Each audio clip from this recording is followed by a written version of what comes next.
Resourceful Designer, episode 316, a graphic design cleanup.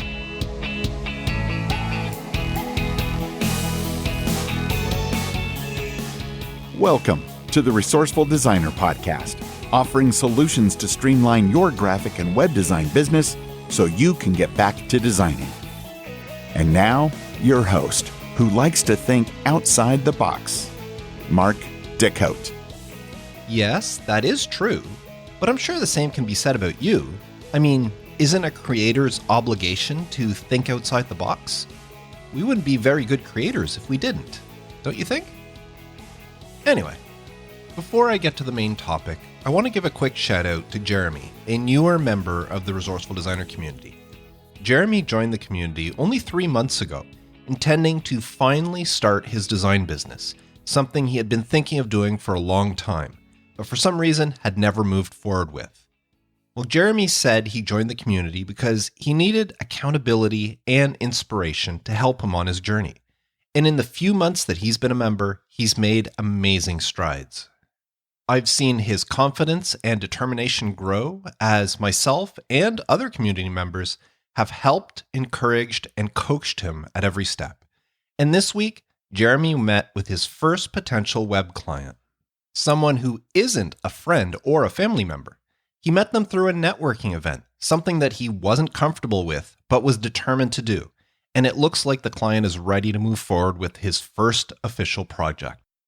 And Jeremy told me that he doesn't think he could have done it, or at least not this fast, without the aid of the Resourceful Designer community. He told me he's so happy that he decided to invest in himself by joining. Now, Jeremy's is just one of the many stories from the Resourceful Designer community. Many people have told me that becoming a member directly relates to the success they are having today with their design business, and I'm so proud of each and every one of them. So whether you want to start a design business or your business is already established, if you're willing to invest in yourself in order for your design business to grow and succeed, head on over to resourcefuldesigner.com/community and join today. And now, a graphic design cleanup. It's the start of spring here in Canada as I record this, and with spring comes the desire to put all of the mess of winter behind us and clean things up as we get ready for summer. And that's where the term spring cleaning comes from, or at least that's where I think it comes from. But I'm not talking about packing away the sweaters and pulling out the shorts, nor am I referring to cleaning up the junk in the yard or washing the grime off the windows, although it's time to do all of those things as well. No, I'm talking about doing some spring cleaning of your design business. More specifically, I'm talking about cleaning up your computer, your office, your business, and your branding. So let's start off with cleaning up your computer.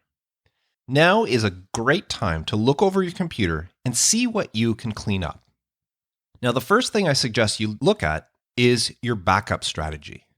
Are you doing everything you can do to ensure your important files are properly backed up? Do you have a good in-house as well as online backup system? The prices of hard drives is one thing that doesn't seem to be affected by inflation these days. You can get large size hard drives for a great price.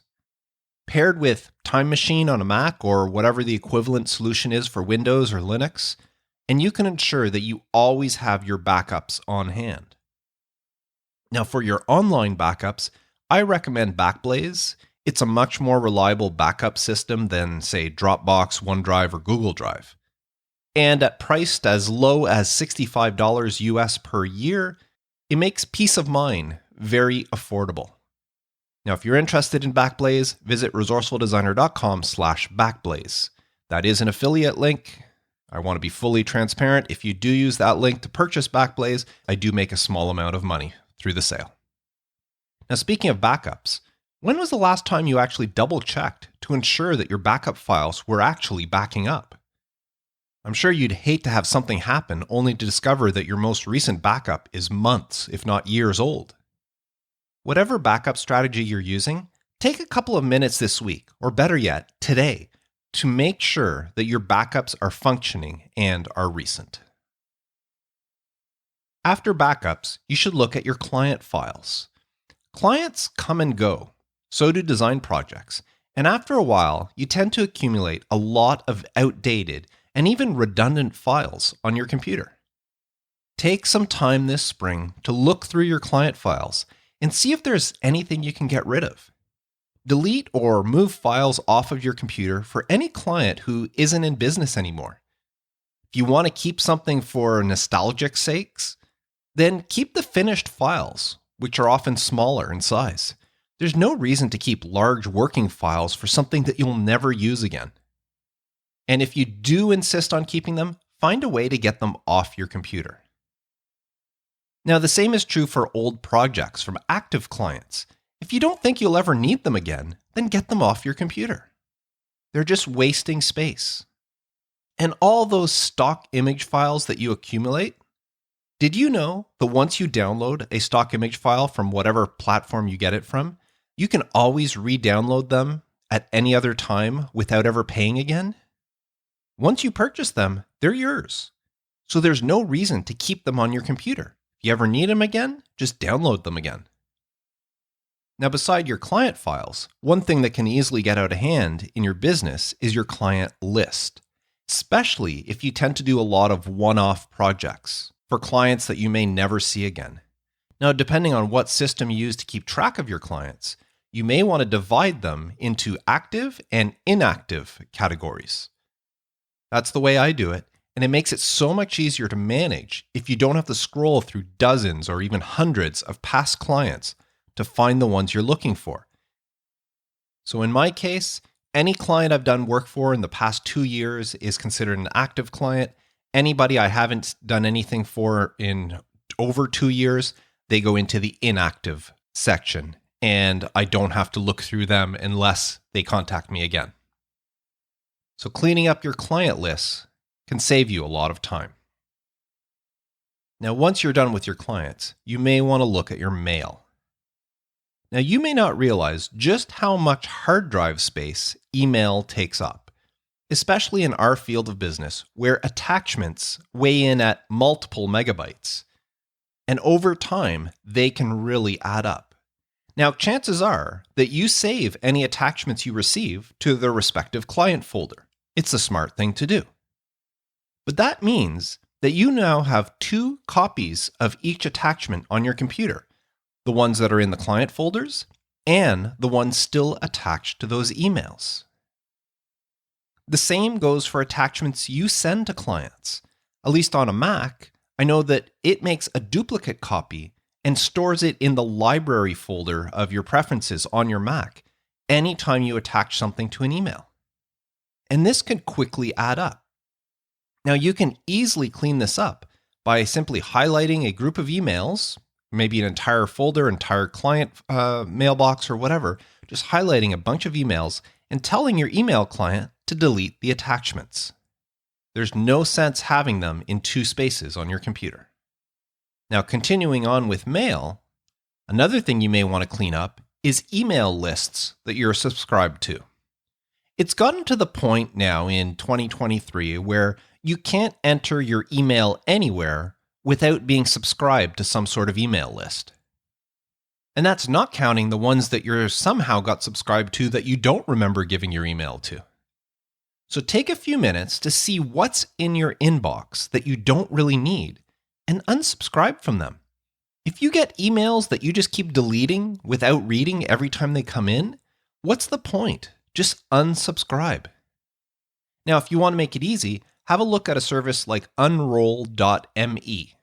Signing up, you can quickly unsubscribe from anything that you're no longer interested in, and you can also get an easily consumed digest email that contains multiple emails that you may still be interested in. So instead of receiving a whole bunch of different emails, they would all be put into one digest that you could quickly scroll through.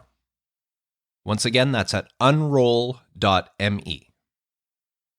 Now, moving on from mail, the next thing you may want to do is clean up your fonts.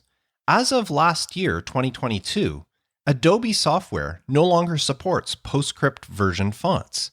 And if you've been in this industry for any amount of time, you've probably accumulated a good number of PostScript fonts. I know I did. And since those PostScript fonts are no longer usable in the Adobe software, you can either get rid of them or you can convert your old PostScript version fonts to usable OpenType fonts. To do this, use TransType 4. It's software from FontLab. It's usable on both Mac and on Windows, and you can easily convert old PostScript version fonts into newer OpenType fonts and continue using them with the Adobe software. If you're interested in checking that out, visit resourcefuldesigner.com/transtype. Now, of course, there are so many other things that you can clean this spring on your computer. Take a few minutes to look at maybe your applications that you have in your dock. Are there some that you never click on? Do they need to be in your dock? They're in your application folder if you ever need to find them, but maybe you can clean up some of the stuff on your dock to make it easier to navigate. Or just look at your applications in your application folder and see if there's anything that you really don't need. Next, look over your bookmarks. Over time, we tend to bookmark a lot of websites. And some of those bookmarks are no longer needed. So look them over and get rid of the ones you don't need. And what about your passwords? Do any of them need updating? This is the perfect time to do it. Especially if you're using a password manager such as 1Password or LastPass. Now's the perfect time to go through all those important or critical sites and update passwords. And although it's not technically your computer, when was the last time you took inventory of the apps on your phone? If you're anything like me, there are probably a few that you can get rid of. So that was cleaning up your computer. Next, I want to talk about cleaning up your office. Now, this one is probably one of the easiest ones to do, although in my case, maybe not necessarily the quickest. Look around your office space and see what you can clean. What do you have on your desk, on your shelves, and other exposed surfaces? Do you need all of it? There's a very fine line between well-decorated and too cluttered. I know because I cross that line all the time. That's why one of my biggest spring cleaning projects this year is cleaning my office. But it's not just about what you can see. How well organized are your cabinets and your drawers? Do you just toss things into them to get them out of sight? If so, now may be the time to go through those drawers and cabinets and organize what you need to keep and get rid of what you don't. And of course, once all the clutter is taken care of, a good dusting and maybe washing of windows and all of that can help keep your office space as a place you enjoy being in. Man, oh man, I'm just looking around my office right now and I can tell you I've got a lot of work to do this spring. Next, I want to talk about cleaning up your business. Because there's no time like spring to look at your business and see where you can tidy up a bit. Now, if working for yourself isn't your actual goal, then now's a good time to refresh your resume. Have a look at it. See if your skills are listed properly. Is there anything new you can add? Any courses or anything that you learned that maybe you want to add to your resume? Update it now so it's ready the next time you have to hand it out. Now, if you are looking at your own business, one thing you should check out is your portfolio. Either the one you have on your website, or maybe you have a portfolio on a place like Behance or maybe some other platform. Take a look at what you're displaying. Are the projects that you're showcasing up to your current design skills? If not, take them out and replace them with newer work. Also, keep in mind, like I mentioned last episode about niching, that you should only show the type of work you want to work on in your portfolio. I know some designers who don't like working on logos. They don't think they're good at logo design. Well, then those designers should not have any logos in their portfolio. By placing a logo in there, it tells their clients that, oh, this person does logos, even though they don't really want to do them. So take some time to look over your portfolio and see if anything can go and if you have any newer projects that you can add to it. And if possible, don't just add a portfolio piece, add a case study. Case studies go a long way in persuading clients to hire you. Now, the next thing in cleaning up your business is to clean up your expenses. Is there anything that you're paying for that you don't really use or you don't use enough? Now is a great time to look at your expenses and see if you can cut back on unneeded expenditures. And do you need to pay for all of Adobe Creative Suite if Photoshop is the only application you use? Probably not, and you can save yourself a little bit of money every month. And what about your web hosting? Are there better options out there that you can possibly move to? By the way, if you decide to move to SiteGround, you can use my affiliate link at resourcefuldesigner.com/SiteGround. It's where I host mine and all of my client websites, and I'm very happy with them. So look at what you're paying out monthly or possibly even yearly and see where you can save money. Are there things you can cut out? Or possibly are there alternatives that may be less expensive that you can switch to? As the old saying goes, a dollar saved is a dollar earned, so don't put it off. Now I want to talk about cleaning up your branding. It's quite common for designers to neglect their own branding. After all, you spend all day working on other people's projects. You don't always have the energy or maybe even the desire to work on your own. But if you neglect your own branding, and when I say branding, I'm including like all your marketing material and everything. If you neglect that, you may be losing out on potential clients. So take some time to review things like your website. I mean, beside the normal things like making sure you're updating the theme and your plugins, you may want to check it for maybe broken links, or make sure that you're doing everything you can to get the best SEO out of it. It's also a great time to review your content. Does the wording on your website need refreshing? If you're not sure what to do, try reading Building a Story Brand by Donald Miller. I'll include a link to it in the show notes for this episode. It is a great book. I read that book every year. It will help you to compose your brand story and to write a compelling message on your website that helps convert visitors into clients. And if you haven't read that before, I highly suggest you do. Once again, I'll include the link to it in the show notes for this episode. Next, look at your About page. Are you giving the proper impression? Is it up to date? Are you using terms like 3 years ago or 5 years ago when, in fact, you wrote that 3 or 5 years ago, so it's way off? Maybe it's time to change that. For more on creating a great About page that will actually attract clients, listen to episode 52 of the podcast. And what about your social media profiles? Or profiles on Upwork, Fiverr, or any other platform out there? Does your profile photo need updating? I know I should probably be updating mine. I don't have nearly as much hair as I did in some of my profile photos. And what about your description? Is it still accurate? Sometimes minor tweaks can make all the difference.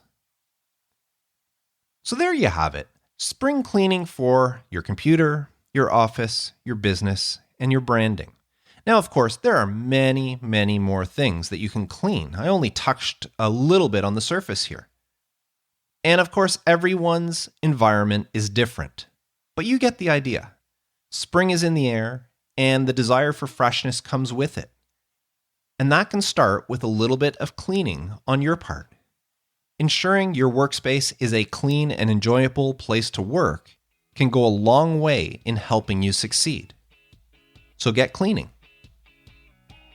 And speaking of succeeding, like Jeremy, whom I mentioned at the beginning, if you're looking for help and encouragement in growing a successful design business, look no further than the Resourceful Designer community. It's like having your own personal advisory board guiding you along your journey. So if you're ready to invest in your success, visit resourcefuldesigner.com/community. And that's what I wanted to share with you today. So I want to thank you so much for your time. I know it's valuable to you, and it really means a lot to me that you decided to share it with me today. Until next time, I am Mark Decote, wishing you all the best with your design business, and as always, reminding you to stay creative.